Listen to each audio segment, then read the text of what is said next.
If you hood educated, I'm glad you made it.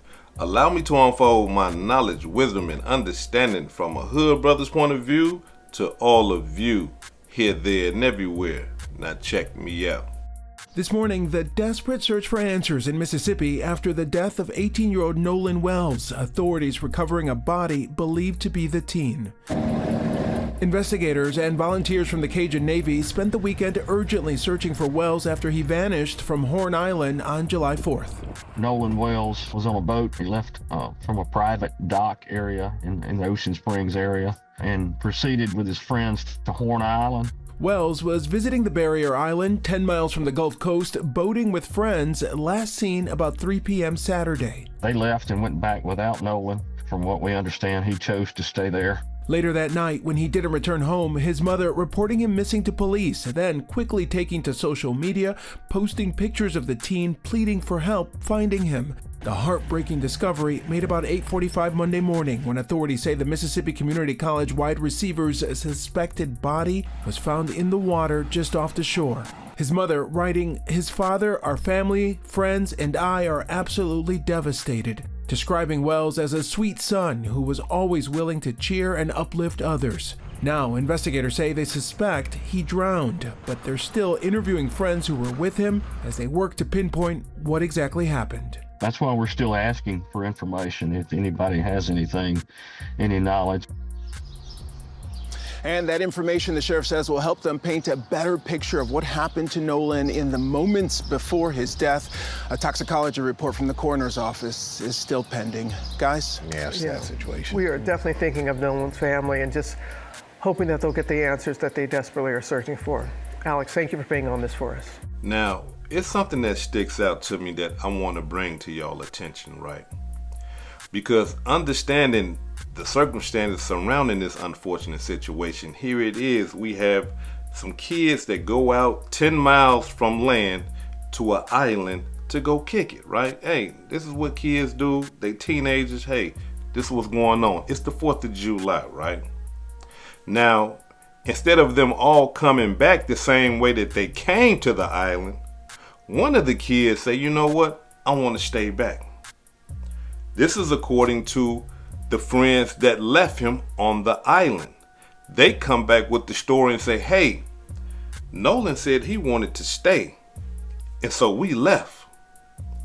Now, what this does, right? I mean, if you dig deep into it, what this does right here is that this clears all of the kids that went with him. What's his name? Wyatt, Warren, and somebody else, right? This clears them because, hey, we didn't leave him. You see, we didn't leave him. He said he wanted to stay, right? And he was talking to a girl. You see what I'm saying? So that right there alone, I mean, to me, I don't know about y'all, but that right there alone to me just sounds like, hey, in order for us to clear ourselves and we didn't do anything, hey, we asked him to come with us. These are the reports. We asked him, hey, come with us, man. We finna go back. No, I'ma stay. So now we're cleared because we tried to get him on the boat. He didn't want to get on the boat. He wanted to kick it with the girl that he was speaking with and told us that he would go with somebody else. They're cleared now. Ain't no blood on their hands, nothing suspicious about that or nothing. Because they made it back. He didn't. But not because they left him. It's because he wanted to stay on the island and chop it up with that girl. You see what I'm saying? And the cold-blooded part about all this, if you pay close attention, we have a police, we have law enforcement pushing this narrative, right? So in other words, to me, the law enforcement agent is saying that I believe the guys that came back.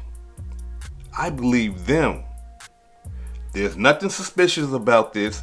He wanted to stay. So these guys right here are in the clear because this is what they said happened. You see, there's no, wait a minute, hold on. We understand that's what they said, but, we still got to do an investigation. Ain't none of that. It's these guys said this, right? Now, let's change it around a little bit. Let's flip-flop the whole demonstration, right? let's just say that it was 4 brothers or 3 brothers and a white guy, a teenager, prominent football player, well-to-do off family, and all of a sudden, the white guy ended up missing. It'd be a whole different narrative. It won't be no, they came back, and it'd be, we're still doing a thorough investigation. Somehow, one of the guys ended up with his phone. We don't know how that happened. That is suspicious. It'd be all that type of stuff. It won't be no cut and dry like he just laid it out there in front of us. It won't be like that.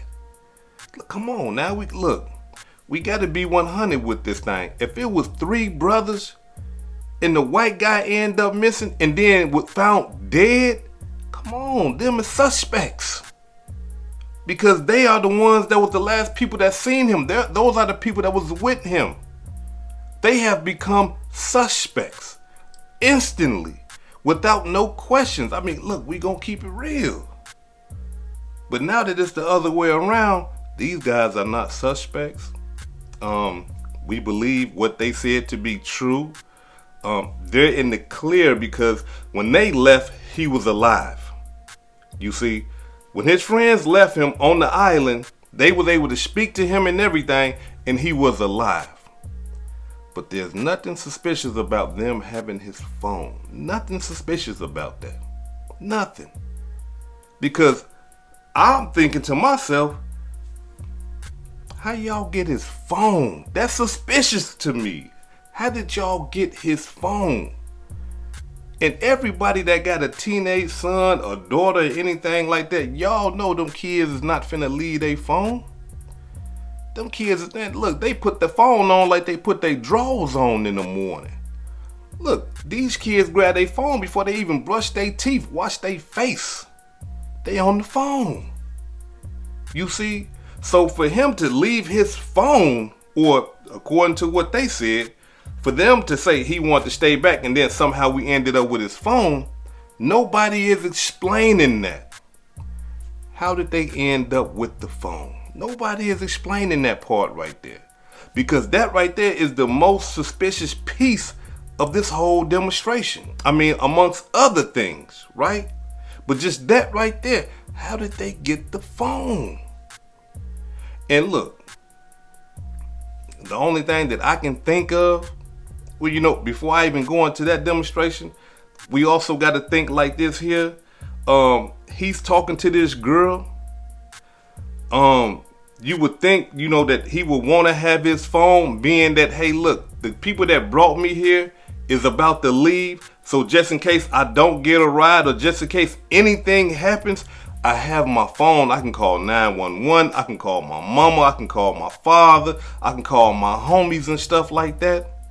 But no, he let them leave with his phone. Nah, it's not sitting well with me. The only way that I can believe in my mind, until other evidence come out proving about this phone, is that somehow he was man overboard, and that's how they left. That's how they left with his phone. I'm talking about, man, that's the only way I can think of it. If they got into a fight while they was 10 miles on their way going back to to inland, and somehow he got pushed off that boat and they kept on going, hey, that's how they kept the phone. They didn't put that part right there in it to say, hey, look, check this out. We just did this. They forgot about the man's phone. They forgot the phone was still on the boat with them. You see what I'm saying? I mean, and that right there is, I'm not saying that that's what happened. I'm just saying this is a possibility. Because, I mean, what else do we got? What else can we work with? How did they get the phone? Nobody is explaining that part right there. And then the cold-blooded part about that, once they get the phone to the mama and she get to doing her homework, once they get the phone to the mother and the father and they get to going through the phone, they come to find out that, hey, text messages is missing. Check it out. Have been asked to turn over his cell phone to the Mississippi law enforcement authorities. But even that is troubling to them because they're saying messages that were deleted from his cell phone. So they want to try to dot every I and cross every T and investigate everything. They said it's very improbable that Nolan would not have wanted his cell phone with him if he was going to stay on the island. Mm-hmm. The deleted text messages on his phone, his parents found that? Who found that out? No, well, they got his phone, so they're trying to figure out there's deletions on the phone, and they're trying to look at what is that about. There's so many inconsistencies. Deletions off his cell phone. Now, look, I got to be 100 with y'all. You know, I understand that right there sounds mysterious, right? That sounds suspicious, right? But we don't know what was deleted, right? We don't know when those messages was deleted. You understand? We don't know if Nolan deleted those messages, right? So for me, that demonstration right there, even though it sounds suspicious, I would like to know what was deleted. When was it deleted? Was the messages or pictures or videos deleted after, he came up missing? Or, a little bit when they said that, hey, no, we hit the shore around 3, was they deleted then? You see what I'm saying? Now, look, don't get me wrong, because to me, these boys is suspicious. They should be suspects. And the reason why I say that is because of this right here. According to the reports, that girl that he was talking to, Katie McCormick, right? She and her mother has came out and said, hey, look, check this out. We cooperating with law enforcement fully. And according to what Katie McCormick is saying, she's saying that, hey, after me and him got to kicking it, he went back with his friends.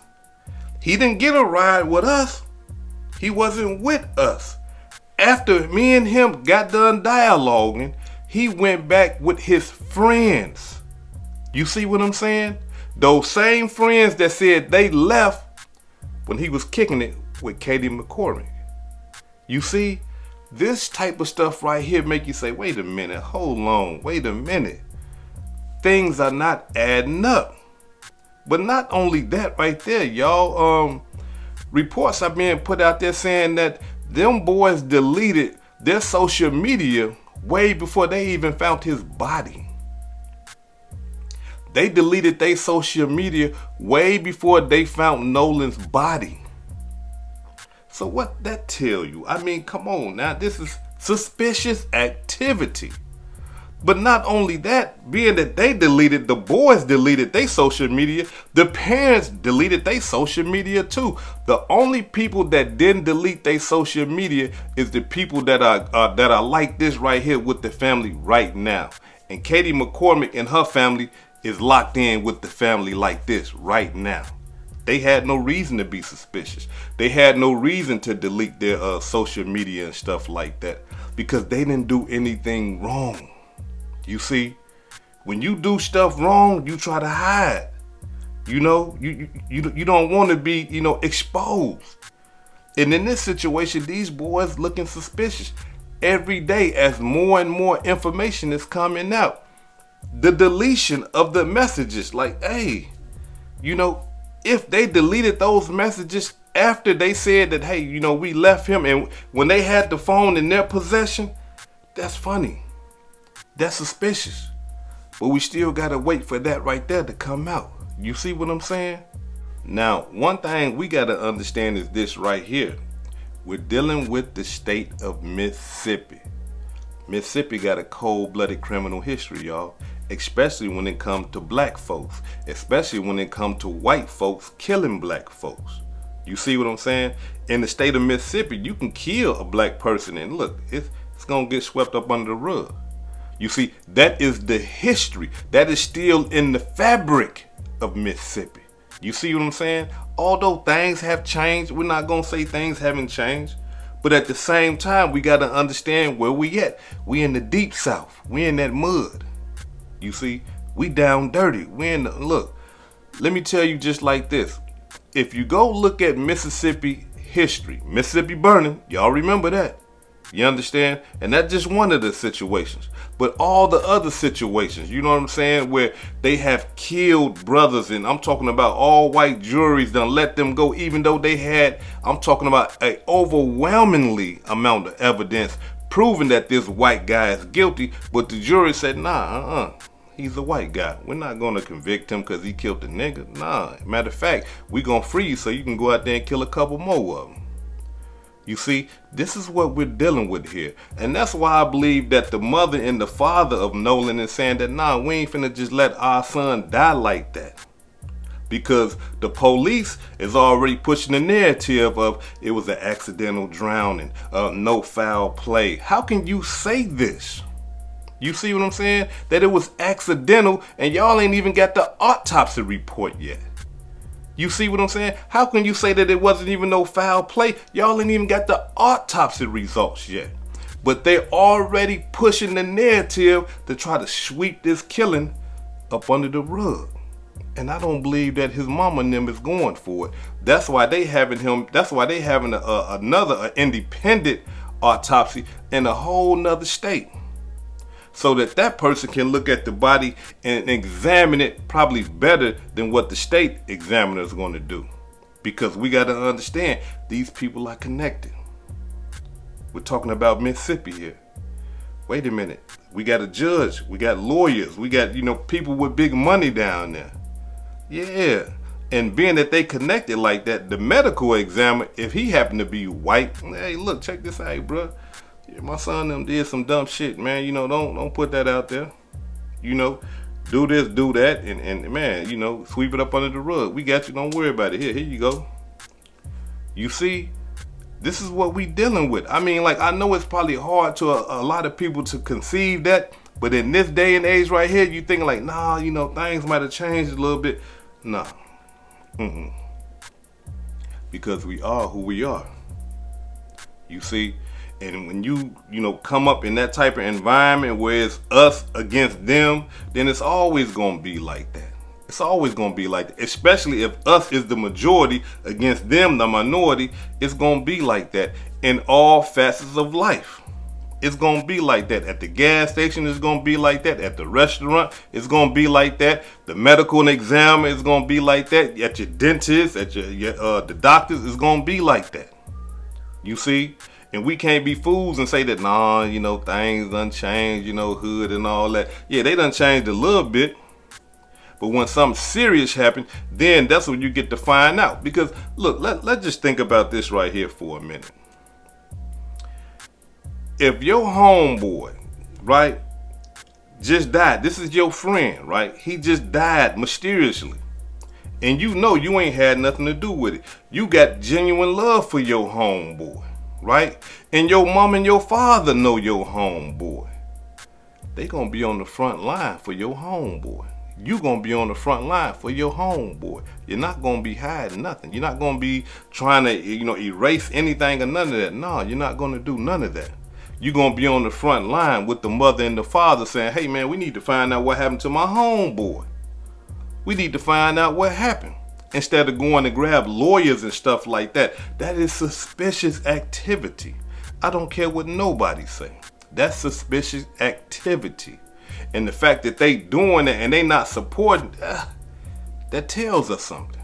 You see what I'm saying? But see now, one of his homeboys done came out and spoke, right? Nolan Wells' close friend came out and spoke. And this is what he had to say. Check it out. Nolan friend Javon posted on his Instagram, oh boy, where do I even start? Nolan, you were truly a blessing in my life, man. From the day I met you, since we were kids, we just clicked. You always took me under your wing and showed me what a true friendship and brotherhood should be. I'm missing you more than anything, man. You never failed to pick me up if I was feeling down. You always put a smile on my face or made me laugh. You were someone that everyone would want to be around because you were such a blessing. I'll cherish our memories forever. I'm extremely grateful to meet someone like you. Our friendship is irreplaceable. I love you so much, man. It hurts so bad knowing I won't be able to speak to you every day. And this isn't a goodbye, brother. This is simply just see you later. I love you, man. Get your rest. I'll do anything to hear your laugh one last time, man. Shouldn't all the friends be doing stuff like that? Shouldn't all the friends, especially the ones that went with him, the ones that seen him last on this earth, and now he is gone, you would think to yourself that they will be leading the charge in posting stuff like this. You see what I'm saying? You would think that they'll be like, man, crying because they the last people to see him. But instead of crying and instead of giving tributes and stuff like that to Nolan, they hiding. They deleting social media sites and stuff like that. Look, let me tell you something. When stuff like that happen to somebody that you close with, even if you do look suspicious, you're going to accept all that. You're going to be like, man, I don't care what they say. Man, I know what happened. You will be upset that someone would even accuse you of doing something to your friend. You would be highly upset. Come on. Just think about it. You would be upset like, man, wait a minute. You'll be wanting to fight and everything because you'll be like, man, this is my friend. Man, I'm not finna kill my friend. Man, this my partner. You see? But not them boys. No. They hiding behind high-priced lawyers. They well-to-do off parents and stuff like that. And they ain't saying nothing. And I'm here to tell you, it does not look right. This is Hood Educated, not Lame Related. Peace and love, and y'all take care of yourself out there. If I said anything that caused you to think, hit that like button and subscribe to the channel if you're not subscribed already. And if you're feeling generous, please make a small donation to the channel. Peace and love.